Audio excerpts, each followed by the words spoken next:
තථාගත බුදුරජාණන් වහන්සේ දෙවුරන් මහවිහාරේ වැඩ වාසය කරනවා.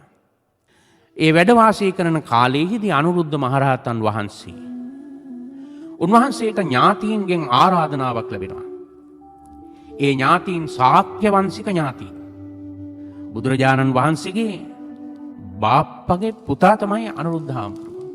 කපිලවස්තුව තමයි මේ අමිතෝදන රජුරුව පාලනය කරපු ප්‍රදේශය. අනුරුද්ධ හාමුදුරුවන්ගේ ගම මේ කපිලවස්තුව. ඉතින් මේ විදිහට ඥාතීන්ගෙන් ආරාධනාවක් ලැබුණාම බුදුරජාණන් වහන්සේ ළඟට ගිහින් අනුරුද්ධ හාමුදුරුව මතක් කරනවා. ස්වාමීනි මට ඥාතීන්ගෙන් හම්බ වෙලා තියෙනවා ආරාධනාවක්. කපිලවස්තුවේහි නිග්‍රෝධාරාමේහි ඉදිරි වස් කාලය ගත කරන්න කියලා තමයි මට මේ ආරාධනාව ලැබිලා තියෙන්නේ. තථාගත බුදුරජාණන් වහන්සේ මෙය අනිවාර්යයෙන් සිදු කළ යුතු දෙයක් බව සිහිපත් කරලා අනුරුද්ධ හාමුදුරුවන්ට කියනවා එහෙනම් අනුරුද්ධ ඔබ වහන්සේට කැමති ශ්‍රාවක පිරිසකුත් එකතු කරගෙන නිග්‍රෝධාරාමයට ගිහිල්ලා ඉදිරි වස් කාලය ගත කරන්න කියලා. අනුරුද්ධ මහරහතන් වහන්සේ ඒ වස් කාලය ගත කරන්නට වික්ෂූන් වහන්සේලා පිරිසකුත් එක්ක නිග්‍රෝධාරාමයට වැඩියා. ශාක්‍ය වංශික ඥාතීන්ට ආරංචි වෙනවා අනුරුද්ධ මහරහතන් වහන්සේ වැඩලා කියලා. ඥාතීන් ඔක්කොම ආව උන්වහන්සේ බහැ දකින්න. වස්තුම් මාසෙ ගත කරන්න ආපු බව දැනගත්තාම ඒ ඥාතීන් හරි සතුටටපත් වුණා. මේ පිරිසෙහි ඉන්නේ අනුරුද්ධ හාමුදුරුවන්ගේ බාප්පල, මහප්පල, පුංචි අම්මලා, සමීපතම මව් පාර්ශ්වයේහි සහ පිය පාර්ශ්වයේහි ඥාතීන්. නමුත් උන්වහන්සේට අඩුවක් දැනුණා. ඒ මොකද මෙතෙන්ද එන්නම ඕන කෙනෙක් ඒ වෙලාවෙහිදී ඇවිල්ලා හිටියේ නෑ. ඒ තමයි අනුරුද්ධ හාමුදුරුවන්ගේ නංගි රෝහිණී. අනුරුද්ධ හාමුදුරුව ඥාති සහෝදරියකකින් අහනවා ඇයි මේ රෝහිණී ඇවිත් නැත්තේ? වැඩිමහල් ඥාති සහෝදරියක් මතක් කරනවා ස්වාමීනි රෝහිණී නංගි අවුරුදු 7-8ක පමණ කාලෙක ඉඳලා තමන්ගේ නිවසෙන් එළියට බැස්සේ නැහැ. බලගත් කුෂ්ඨ රෝගයක් තියෙනවා. ඒ නිසා හදලා දුන්න දෙයක් කාලා ගෙදෙට්ට වෙලා ඉන්නවා. අපි ගියත් ස්වාමීනි එළියට ඇවිල්ලා මූණ පෙන්නලා කතා බහ කරන්නේ. අනුරුද්ධ මහරහතන් වහන්සේට හරි සංවේගයක් ඇති වුණා. දුකක් ඇති වුණා. අර ඥාති සහෝදරියට මතක් කරනවා රෝහිණී ගිහින් වහාම එක්කරන් ඉන්නේ.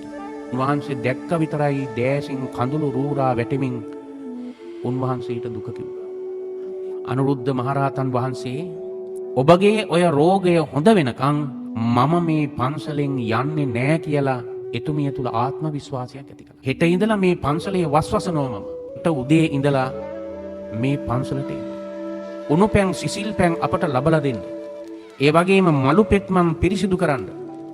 දැනට තියෙන දානශාලාවෙහි ඉඳුල් අයින් කරන්න අපිරිසිදු දේවල් ඉවත් කරලා මේ ස්ථානය පිරිසිදුව තබා ගනිමින් ඒ සිදු කළ යුතු ඇවතුම් පැවතුම් වත් පිළිවෙත්වල අදින් පස්සේ එන ඉදිරි කාලයේදී යෙදිලා පින් රැස් කරගන්නේ කියලා අනුරුද්ධ හාමුදුරුවෝ ඉල්ලීමක් කළා. ඒ වගේම අනුරුද්ධ හාමුදුරුවන්ට නංගි කියනවා ස්වාමීනි මම මගේ ජීවිතයේ ඉදිරිය ගැන ආශාවන් සියල්ල අත්හැරපු කෙනෙක් කියන බව අනුරුද්ධ හාමුදුරුවන්ට මතක් කළා. අනුරුද්ධ මහරහතන් වහන්සේ ඒ වෙලාවෙහිදී කියනවා රෝහිණියට නංගි ඔය තියෙන රත්තරන් මුතුමැණික් ටික අපි විකුණමු.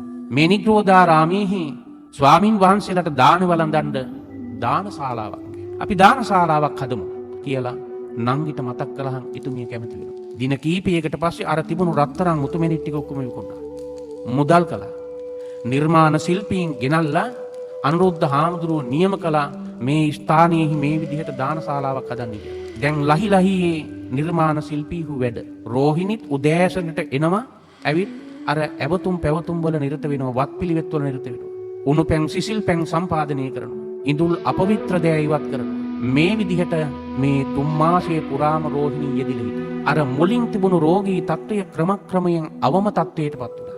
පින්වත්නි අනුරුද්ධ මහරහතන් වහන්සේ 3 මාසයකට පස්සේ බුදුරජාණන් වහන්සේට ගිහින් මතක් කරනවා ස්වාමීනි මගේ නැගණිය මේ විදිහට දානශාලාවක් හැදුවා නිග්‍රෝධාරාමේ. ඔබ වහන්සේ වඩින්න ඒක පිළිගන්නේ කියලා දිනයක් නියම කරලා බුදුහාමුදුරුවන්ට නිසි ආරාධනාව සිදු කළා. බුදුරජාණන් වහන්සේත් අනිකුත් ස්වාමින් වහන්සේලාත් පිරිසක් රැස් කරගෙන නිග්‍රෝධාරාමයට වැඩම කළා. ශාක්‍ය වංශික ඥාතීන් රෝහිණී දියණිය ඇතුළු නැගණිය ඇතුළු ශාක්‍ය වංශික ඥාතීන් ප්‍රණීතවත් දානීය සම්පාදනය කළා. බුදුරජාණන් වහන්සේට මේ දානශාලාව පිළිගන්නලා දානීය පිළිගන්නලා අවසාන වුණාම උන්වහන්සේ ඒ දානශාලාවට ආපු ශාක්‍ය වංශික අර අනික් සියලු ඥාතීහුම දානශාලාවෙන් එළියට පිටත් කරලා යවුව බුදුහාමුදුරුවෝ. අනුරුද්ධ හාමුදුරුවෝ පැත්තකින් තියාගෙන රෝහිණී නංගිගෙන් බුදුරජාණන් වහන්සේ අහනවා, රෝහිණී ඔබ පහුගිය කාලේ මේ වගේ බලගත් කුෂ්ඨ රෝගීකින් පීඩා වින්දේ කුමක් නිසාද කියලා දන්නවද කියලා ඇහුවා. නෑ ස්වාමී. බුදුරජාණන් වහන්සේ අතීත කතාව මතක් කරා. ඈත අතීතයේ බරණැස් රජුරුවන්ගේ අගමෙහිසිය තමයි මේ රෝහිණී. එදා මේ බරණැස් රජුරුවන්ගේ රජමාලිගාව හැම වෙලාවෙම උත්සවශ්‍රීයෙන් පිරී ගිය තැන. රජුරුව අභිනවයෙන් නැටුම් වැයුම් ආදී දේවල් හොඳින් පවත්වන්න පුළුවන් දක්ෂ භද්‍ර යෞවන වයසේ හිටපු නාටිකාංගනාවක් රාජ්‍ය සේවයට බඳුගත්තා. ටික දවසක් ගියහම රජුරුවෝ මේ නාටිකාංගනාව ගැන නිතර හොයලා බලනවා. ඒ වගේම එතුමියගේ ගැන අගය කරනවා. මේවා කතා බහ කරනකොට අගමෙහිසිය මේක වරදවා කල්පනා කරා. අගමෙහිසිය වෛරයක් ඇති කරගත්තා. ඒ අනුව බොහෝම දුකින් මේ පුවත රජවාසලේ සේවය කරන කාන්තාව 3 දෙනෙකුට කියනවා. අගමෙහිසියට සහයෝගය දුන්න මේ 3 දෙනා. එක දවසක් කාන්තාවක් ඇවිල්ලා ගෙඩි జాතියක් ගෙනල්ලා තම්බලා අර නාටිකාංගනාව ඇඳුම් පැළඳුම් හොදලා දානකම් බලන් ඉඳලා ඒවා නැවත අර වතුර වලින් හොදලා ගිහින් වැලේ වනවා. වේලුණාට පස්සේ නාටිකාංගනාව ගිහිල්ලා මේවා අඳිනවා. ඇඳපු වෙලේ ඉඳලා මුළු ශරීරයම කාණ්ඩ පටන් ගන්නවා. ශරීරය කහලා පළුමතු වෙනවා. පළුමතු වෙලා අන්තිමට බොහෝම දුකටපත් වුණා. අවස්ථා කිහිපයකදීම මේ ක්‍රියාව කරපු නිසා අර නාටිකාංගනාවට නැටුම් වැයුම් අර රජවාසලෙහිදී දක්වන්න බැරි වුණා. අර නාටිකාංගනාව රජවාසලින් රාජ්‍ය සේවයෙන් පහ කළා. පස්සේ අගමෙහිසිය මේක අවියක් හැටියට පාවිච්චි කළා. රජවාසලේ යම් කාන්තාවක් යම් නොරුස්සන වැඩක් කළා නම් හරියට වෙලාවට වැඩ කටයුතු කළේ නැත්නම් අගමෙහිසිය ඇවිල්ලා කියනවා මම හොඳට හොඳයි නරකටත් එහෙමයි. ඒ කලා වූ සාහසික ක්‍රියාව වීර ක්‍රියාවක් හැටියට අගමෙහිසිය හැම වෙලේම මතක් කර ආවර්ජනා කරපු ක්‍රියාව එතුමියගේ මනස ඇතුළෙහි යටිහිතෙහි තැන්පත් වුණා. ඒ තැන්පත් වීම හේතුවෙන් ඒ ආත්ම භාවයෙන් පස්සෙත් ආත්ම ගණනාවක් විවිධ තැන්වල උප්පත්තිය ලැබපු ඒ අගමෙහිසිය අපේ අනුරුද්ධ මහරහතන් වහන්සේගේ නංගි වෙලා උප්පත්තිය බුදුහාමුදුරුවන්ගේ නෑදෑයෝ.